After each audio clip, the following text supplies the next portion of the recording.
शोकलाई त्यागेर परमात्मा भगवानका गुणानुवादहरू गाइबक्सला विराट स्वरूप परमात्मा भगवानलाई मनमा स्थापित गरिबक्सला परमात्माको ध्यान मन कीर्तन गरेर भवसागर सजिलै तर्न सक्नुहुनेछ। त्यही बेर म मर्दैछु यो भावबाट हजुर अलग भइबक्सला भनेर निवेदन गरिबक्सनुभयो राजन। सुखदेव स्वामीले परीक्षित राजालाई ज्ञान दिँदै गर्दा राजा परीक्षितमा यो भाव जगाइदिनु भयो, महाराज हजुर राजा थिए यो भावबाट पनि हजुर अलग भइबक्सोस्। 7 दिनभन्दा 8औं दिन कोही बाँच्दैन। हजुरको 7औं दिनको आयु छ।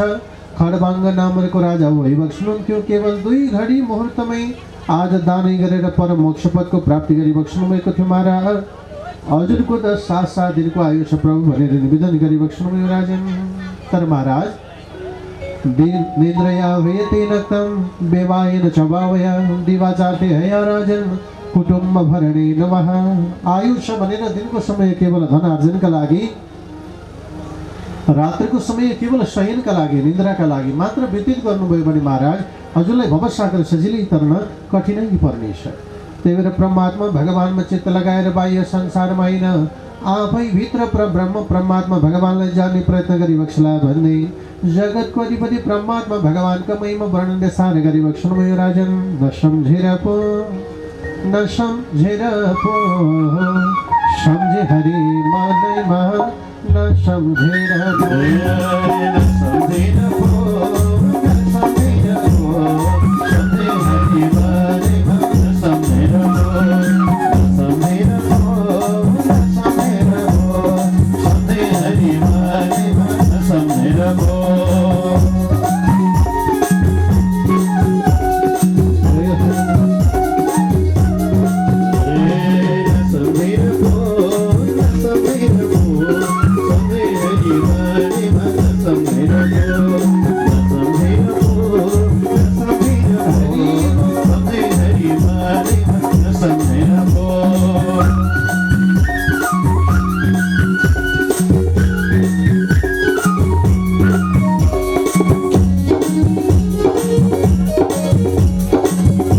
परमात्मा भगवानलाई मनमा मन्न गरिबक्सला। आफ्नो शरीरलाई विराट स्वरूप भगवानको परिकल्पना गरिबक्सला।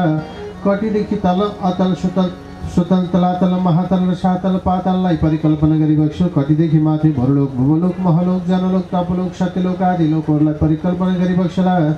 अङ्ग प्रत्यङ्ग 10 दिशाका रूपमा स्थापित गराएर परमात्मा भगवानलाई बारम्बार भजिबक्सला। राजन विराट स्वरूप परमात्मा भगवानलाई मनमा स्थापित गराएर चञ्चल मनलाई स्थिर बनाएर उनी भगवानका गुणानुवादहरू गाइबक्सला भनेर निवेदन गरिबक्सनुभयो राजन।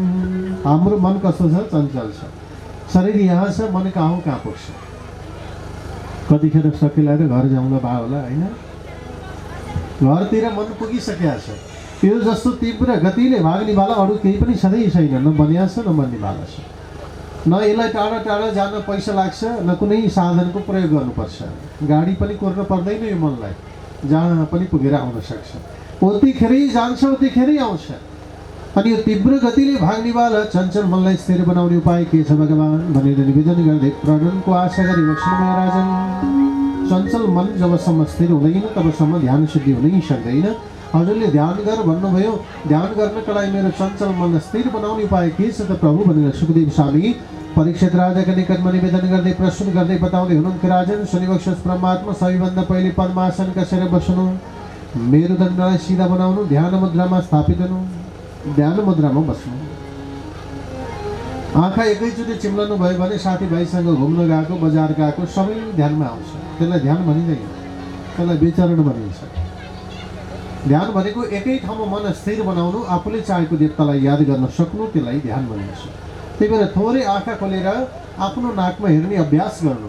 यो अभ्यासले मन चञ्चल मन आफैमा आउँछ। यो अभ्यास आज भोलि पर्सि गर्दै जाँदा जब मन स्थिर हुन्छ त्यसपछि आँखा बन्द गरेर आफ्नो इष्टदेवलाई सम्झने गर्नु, तब ध्यान सिद्धि हुन्छ।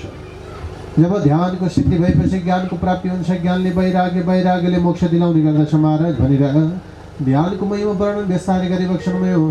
फेरि पनि सुखदेव स्वामीका निकटमा परीक्षित राजा सोध्नुहुन्छ, हे भगवान ध्यान सिद्धि भयो मैले मानौँ, अब परमात्मा मैले कुन देवतालाई भजौँ, कुन देवतालाई छाडौँ? परमात्मा मेरा त 33 कोटी देवी देवता छन् प्रभु भनेर निवेदन गरिबक्सनुभयो। सुखदेव स्वामी परीक्षित राजाका निकटमा आग्रह गर्दै बताउँदै भन्नुहुन्छ, हे महाराज ब्रह्म वर्ष सकामस्तु यजेत ब्राह्मणस्पतिमिन्द्रियेन्द्रिय कामस्तु प्रजा काम प्रजापतिम जसले जस्तो कामना राख्दछ तिनी देवी देवतालाई भज्नु पर्दछ। महाराज हजुरले मोक्षको आशा गर्नुभएको छ भने अकाम सर्वकाम वा मोक्षकाम उदारदे तीव्रेण भक्तियोगेन यजेत पुरुष परम। तीव्र भक्तिलाई जगाएर मोक्षका दाता ब्रह्म परमात्मा भगवान नारायणलाई नै भजिबक्सला। तब मात्र हामीलाई परम मोक्ष पदको प्राप्ति हुनेछ प्रभु भनेर निवेदन गरिबक्सनु भयो। राजन नारायण नारायण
साथमा मनलाई एकाग्र बनाएर केवल परमात्मा भगवानमा चित्त लगाउँदै परमात्मालाई भजेका खण्डमा हजुरलाई भवसागर सजिलै तर्न सक्नुहुने समाराध 7 दिनको आयु रहे तापनि परम मोक्ष पदको पद हजुरलाई प्राप्ति हुनेछ प्रभु भनेर निवेदन गर्दै सुखदेव साई परिषद राजाका निकटमा निवेदन गरिबक्सनु भयो। राजन मोक्षको आशा गर्नेवालाले केवल ब्रह्म परमात्मा भगवान नारायणलाई भजिबक्सला। किनकि नारायण परयोग नारायण परम तपः नारायण परम ज्ञानम नारायण परागति समस्त प्रकार का गति प्रदाता ब्रह्म परमात्मा भगवान नारायण नै भइबक्सनुहुन्छ भनेर समस्त प्रकार का लीला महिमा चरित्र प्रदान वर्णन विस्तार गराइबक्सनु यो। राजन अब परमात्मा भगवान का लीला सँगसँगै सृष्टिको आशा गर्नुभएका परीक्षित राजाका निकटमा सुखदेव स्वामी विविध सृष्टि चरित्र वृत्तान्त महिमा वर्णन विस्तार गर्दै विभिन्न महिमाका साथमा आज जगतको अधिपति परमात्माका गुणानुवादुल वर्णन विस्तार गर्दै प्रस्तुत गर्दै बताउँदै हुनुहुन्छ भन्ने सम्म कथा नारायण हरि हरि।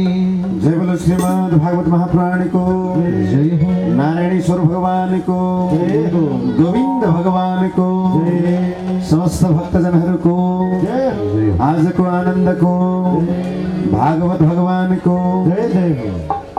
एकछिन यो मौसमले निकै गडबड बनायो, तैपनि हाम्रो गुरुजीहरूबाट आफ्नो आराधना रोकिएन र भक्तजनहरू पनि यो कष्टबाट पनि विचलित नभएको अवस्था हामीले पायौँ। यसको लागि म सम्पूर्णलाई धन्यवाद दिन चाहन्छु। र अहिले हाम्रो हातमा यो दाता दानवीरहरूको यो सम्मान पत्र आइपुगेको छ र म सम्पूर्ण दानवीर दानदातालाई नाम उच्चारण गर्छु। कृपया यहाँसम्म आइदिनु हुनका लागि म विनम्र अनुरोध गर्दछु। यो चाहिँ भन्ज्याङ डाँडाका कमल पौडेलबाट माफ गर्नुहोला, कमला पौडेलबाट रु 5100 प्राप्त भएको छ र उहाँलाई यहाँसम्म आइदिनको लागि हार्दिक अनुरोध गर्दछु। हामीलाई रुमिना गुरुङ पुरानो गाउँ पोखरी छाप मुलाबारी हाल बर्दिया र उहाँको माइती गाउँ यही मड्किना हुनुहुन्छ। उहाँको आमा हुनुहुन्छ मिना कुमारी गुरुङ, उहाँको यो सम्मान पत्र लिइदिनुको लागि म अनुरोध गर्दछु। यहाँहरूलाई एउटा विनम्र अनुरोध गर्दछु, हामी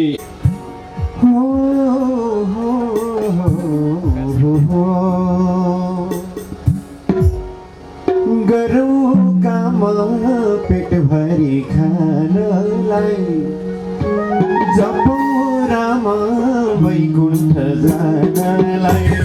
गरौँ काम पेट भरी खानलाई जपौँ राम वैकुण्ठ जानलाई। गरौँ काम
श्याम सुंदर भगवान को जय।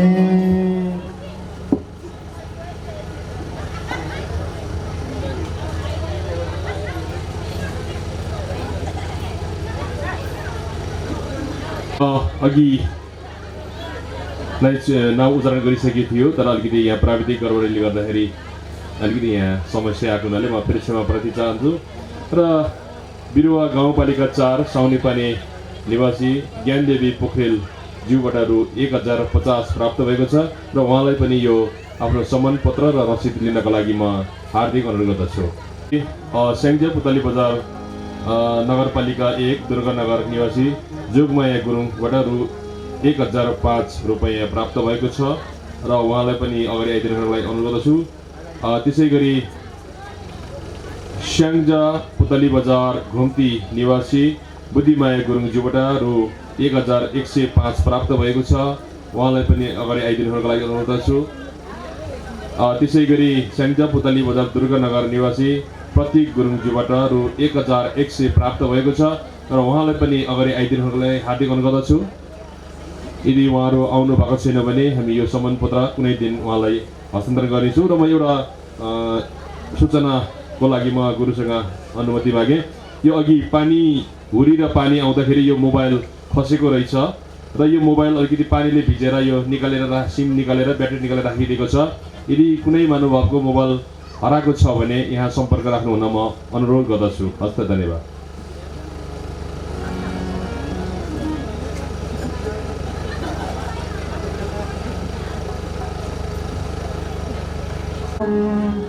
हरे जमला परम धाम जाने बाटो श्री कृष्ण को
राम कैसे रोपेरो रामकै पछि मै जाउँला रामलाई अघि लाउँला रामकै पछि मै जाउँला रामलाई अघि लाउँला रामकै पछि मै जाउँला रामलाई अघि लाउँला रामकै पछि मै जाउँला रामलाई अघि लाउँला रामकै पछि मै जाउँला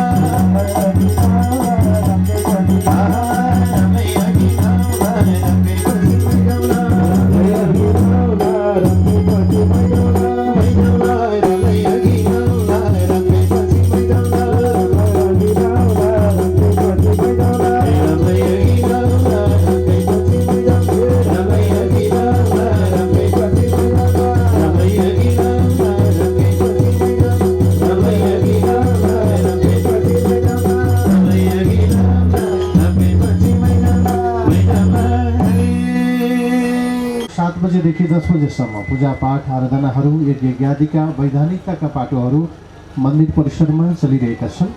यहाँहरू पनि यज्ञमा सरिक हुँदै गर्दा मन्दिरको दर्शन यज्ञशालाको दर्शन आश्रम परिसर अवलोकन गर्न नभुल्नुहोला।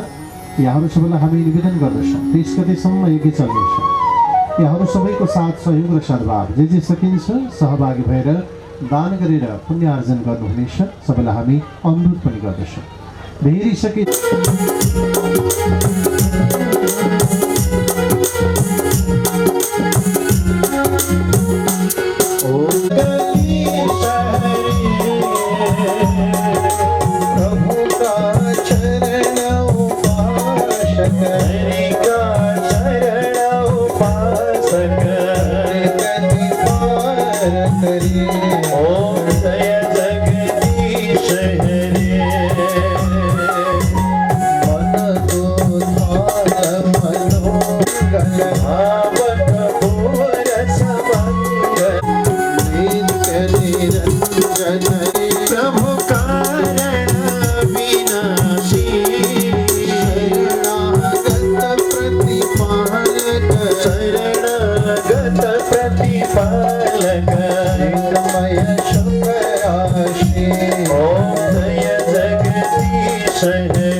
शचन्त यत्र पूर्वेशाद्याः सन्ति देवाः इमानि पुष्पाणि मनोहराणि सुरासुराणामपि दुर्लभानि कल्पद्रुवाणि ध्रुवतानि तानि पुष्पाञ्जलिर्मयेति सुखाय नित्यं नाना सुगन्धित पुष्पाणि यथा कालो भवानि च पुष्पाञ्जलिर्मया दत्तं ग्रहण परमेश्वरः मंत्र पुष्पांजलिं समर्पयामः सर्वेभ्यो देवी देवताभ्यो नमो नमः।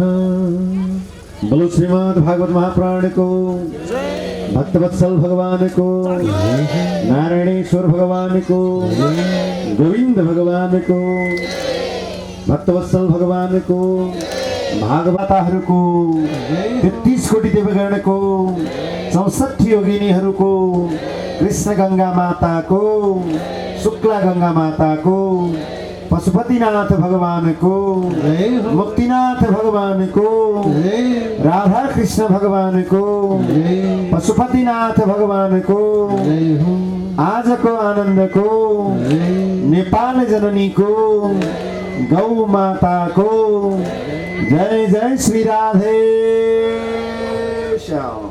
ओम नमः पार्वती पतये हर हर महादेव शंभो।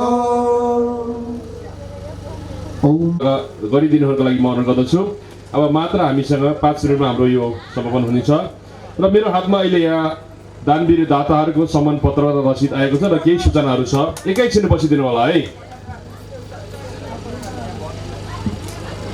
गण्डकी प्रदेश तनहुँ जिल्ला शुक्ल नगरपालिका रायपुर निवासी युवराज शर्माज्यूबाट यस माहेगेलाई सफल पार्न र यो नारायणेश्वर शिव मन्दिरलाई संरक्षणको लागि उहाँले जुन दान दिनुभएको छ रु 5,555 रुपियाँ र उहाँलाई अगाडि आइदिनु हुनको लागि म हार्दिक अनुरोध गर्दछु। युवराज शर्मा शुक्ल गण्डकी नगरपालिकाको कार्यक्रमलाई समापन गरिदिनुको लागि म आजको अध्यक्षता गरिरहनु भएका हाम्रो मूलाजीको समितिको उपाध्यक्ष र मन्दिर संरक्षण समितिका अध्यक्ष धनप्रसाद गुरुङजीलाई यो समापन गरिदिनुको लागि अनुरोध गर्दछु।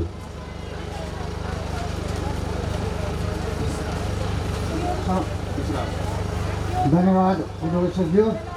आजको यस भागवत महायज्ञको दोस्रो दिनको कार्यक्रम यहीँ समाप्त भएको म घोषणा गर्न चाहन्छु। धन्यवाद।